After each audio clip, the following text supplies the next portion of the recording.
విన్ను ఈరోజు సుబ్రహ్మణ్య షష్ఠి, సుబ్రహ్మణ్యేశ్వర స్వామి పుట్టినరోజు. ఏంటిది? ఆయన పాము అవతారంలోనే ఉంటాడు. ఈరోజు సర్పదోషాలు ఏమన్నా ఉంటే వాటికి పూజలు చేస్తే తగ్గిపోతాయి.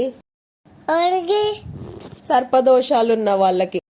నువ్వు కూడా నైట్ నిద్రలో పాము పాము పాము పాము అని కలవరిస్తున్నావుగా, విన్నావు? నీకు బొమ్మ పాము ఉంది కదా, దాంతో ఆడుకొని నువ్వు నైట్ నిద్రలో కూడా పాము పాము అని కలవరిస్తున్నావు. మొన్న మన ఇంటికాడ పెద్ద పాము వచ్చింది.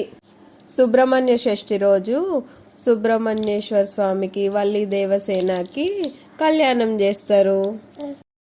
సుబ్రహ్మణ్యుని వాహనం నెమలి. నెమలిని చూసినావా? ఎక్కడ చూసినావు? ఎక్కడ? గుళ్ళోనా?